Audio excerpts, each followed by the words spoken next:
Hora da gente falar aqui a respeito do governo do presidente Lula, que enviou em setembro ao Congresso o projeto de lei dos combustíveis do futuro. É um pacote com iniciativas para tentar reduzir a dependência, de combustíveis fósseis, com previsão de investimento de 250 bilhões de reais. E dentre as propostas tem a criação de um marco regulatório dos combustíveis sintéticos já fabricados em pequena escala, inclusive pela Petrobras. É gasolina ou diesel fabricado sem petróleo, como e-fuel. E a gente conversa agora com o engenheiro de transportes e professor da COP da Universidade Federal do Rio de Janeiro, Márcio D'Agosto. Senhor Márcio, bom dia, bem-vindo aqui ao jornalismo da Nova Brasil. Pronunciei corretamente seu sobrenome? Pronunciou sim, muito obrigado, bom dia para todos vocês, bom dia aos ouvintes, é um prazer enorme estar aqui de volta com vocês, esclarecendo um pouquinho essas questões aí da engenharia de transporte.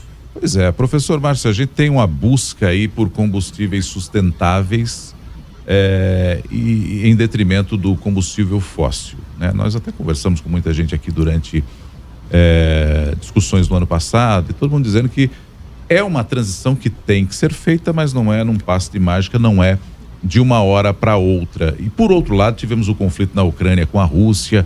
Isso fez com que, por exemplo, a China voltasse as suas baterias para o carvão como fonte de energia também. Alguns países da Europa que dependiam do gás russo também foram por essa linha.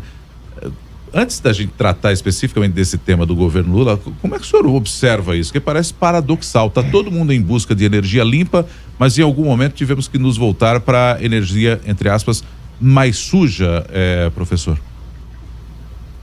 Sim, o que acontece é o seguinte, na verdade, dependendo de como é a divisão da matriz energética dos países, em alguns momentos você não tem muita saída, você tem que voltar a utilizar, por exemplo, geração de energia elétrica a partir de fontes térmicas, é o caso que aconteceu com a China, e aí ela tem que voltar ao uso do carvão. Por isso que a China tem trabalhado bastante na questão da eletrificação, na eletrificação do transporte principalmente, mas para isso nós precisamos ter uma matriz de geração de energia elétrica que chamamos de limpa. É o caso do Brasil. O Brasil, ele, ao longo da história, conseguiu desenvolver uma matriz energética limpa, né, com muita participação da geração hidrelétrica, e agora a gente tem aumentado bastante a geração eólica e fotovoltaica. Então, nesse caso, a gente tem já aqui no Brasil um diferencial. Nós estamos melhor preparados do que o mundo nesse sentido, né, para caminhar na direção, por exemplo, da eletrificação do transporte rodoviário ou na produção desses combustíveis sintéticos que você citou aí na abertura da matéria. Uhum. Professor, muito bom dia para o senhor. Eu queria te perguntar como que seria feita na prática essa transição aqui no Brasil para esse novo tipo de combustível? Então, o que acontece aqui no Brasil é que nós já temos muitas alternativas, né, muitas opções de energia, falando especificamente do transporte, que é o nosso caso, né, nós lá na COP UFRJ, como vocês falaram, nós estudamos basicamente a transição energética, né, no meu programa, que é Engenharia de Transporte, para transporte. Nós temos muitas alternativas aqui no Brasil, né, a gente não pode esquecer que a gente tem um programa de produção de álcool, né, o ProAlcool. O etanol aqui no Brasil já é utilizado amplamente, já tem infraestrutura para isso. Além disso, a gente também já tem, de uma longa data, um programa de produção de biodiesel. Biodiesel também tem uma infraestrutura para produção e distribuição. Então, nós já temos aqui no Brasil algumas opções de combustíveis renováveis. Na verdade, a gente está falando, nesse caso aqui, de combustíveis renováveis. Além disso, como eu falei para vocês, como nós aqui temos uma divisão, né, da geração de energia bem favorável na questão da renovabilidade, como é o caso das hidrelétricas, da energia solar fotovoltaica e da eólica, nós também nos favorecemos disso. Então, aqui no Brasil, nós temos várias possibilidades. O que precisamos fazer é priorizar as melhores opções para cada um dos segmentos. Então, isso é que tem que ser pensado bem pensado. Isso nós temos feito muito no Instituto Brasileiro de Transporte Sustentável, que eu presido, e também no Programa Brasileiro de Logística Verde, no PLVB, Programa de Logística Verde Brasil. A gente tem trabalhado muito nessas questões de como nós priorizamos as opções energéticas para o transporte, tanto de passageiro quanto de carga. Ô professor, e esse combustível que está sendo analisado, que está no PL lá, o projeto de lei, e que fala que é um combustível sintético sem a necessidade do petróleo. Como é que ele é feito? E ele foi desenvolvido por uma startup chilena, professor, ou não?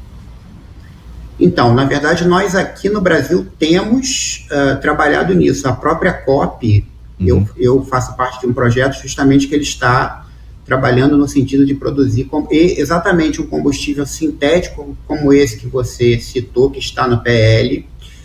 Esse é o combustível que ele sintetiza um combustível a partir da união do hidrogênio com carbono. Então, você captura dióxido de carbono da atmosfera, que é o que nós precisamos, né, reduzir, não apenas reduzir a emissão de dióxido de carbono pela queima de combustíveis fósseis, como idealmente capturar o carbono que está na atmosfera, né, na forma de dióxido de carbono, para sintetizar um combustível. Então, o que se faz é produzir hidrogênio, né? Esse hidrogênio ele pode ser produzido a partir, por exemplo, da eletrólise da água ou a partir da biomassa. Existem várias rotas de produção de hidrogênio. Captura o carbono da atmosfera e junto esses dois elementos químicos e formam um combustível que ele será exatamente igual ao combustível que nós utilizamos hoje a partir do petróleo. Na verdade, melhor, porque ele será um combustível que nós vamos fabricar e ele vai ser uma substância pura, como a gente diz, né? Os combustíveis derivados do petróleo são misturas, né, de diferentes tamanhos dentro de uma faixa. A gente consegue produzir exatamente uma substância pura, quer dizer, se a gasolina vai ter 7 carbonos na cadeia, nós vamos produzir exatamente todos eles com 7 carbonos. Se o diesel vai ter 14, todos eles com 14 carbonos. Então, hoje a gente consegue fazer isso. Aqui no Brasil, a COP, por exemplo, já tem projeto trabalhando com isso, e nós estamos trabalhando muito com a questão de produzir combustível para a aviação, né? São os combustíveis verdes para a aviação. Mas poderia ser uma gasolina, poderia ser um óleo diesel, não tem diferença, na verdade, no processo. Professor, o presidente Lula chegou a elogiar bastante o acordo da COP28. Eu queria saber a sua avaliação em relação ao acordo. Eu vi que vários especialistas também acharam positivo, outros acharam que alguns pontos poderiam ser melhor amarrados. Qual que é a sua análise?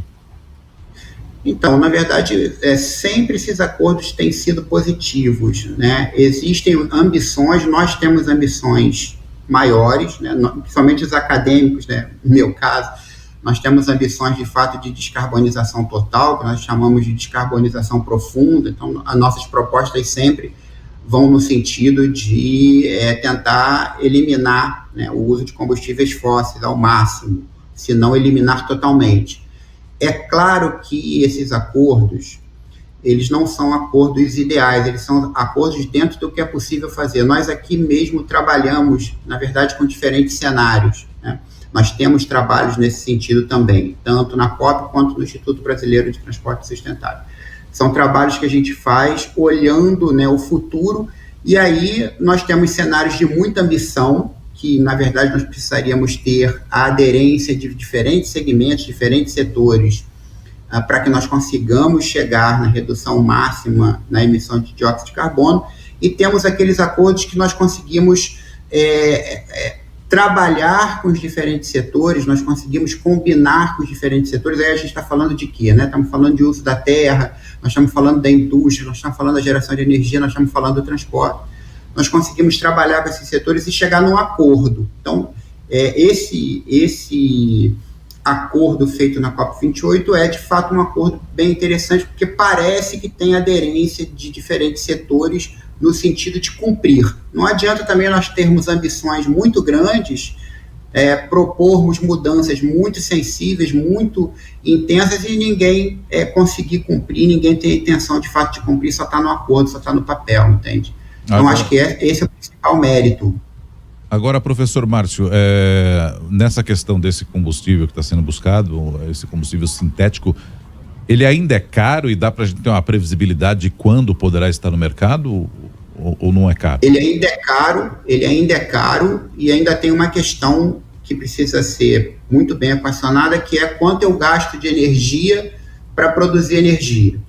Eu vou dar um exemplo para vocês, né? Então, por exemplo, se eu vou fabricar uma nota de R$1, e se para fabricar essa nota de R$1 eu gasto R$2, na verdade eu não estou conseguindo fabricar uma nota de R$1 que eu possa utilizar, né? Então, a mesma coisa, se eu vou produzir 1 litro de combustível sintético, e para produzir esse litro de combustível sintético eu gasto mais energia do que está dentro desse litro de combustível sintético, eu ainda não tenho um processo produtivo que nós possamos dizer que ele, de fato, ele tem sustentabilidade não apenas econômica, como ambiental e social. Mesmo que seja energia solar ou eólica? Porque, na verdade, você imagina o seguinte, né? O que nós estamos fazendo quando nós estamos sintetizando um combustível?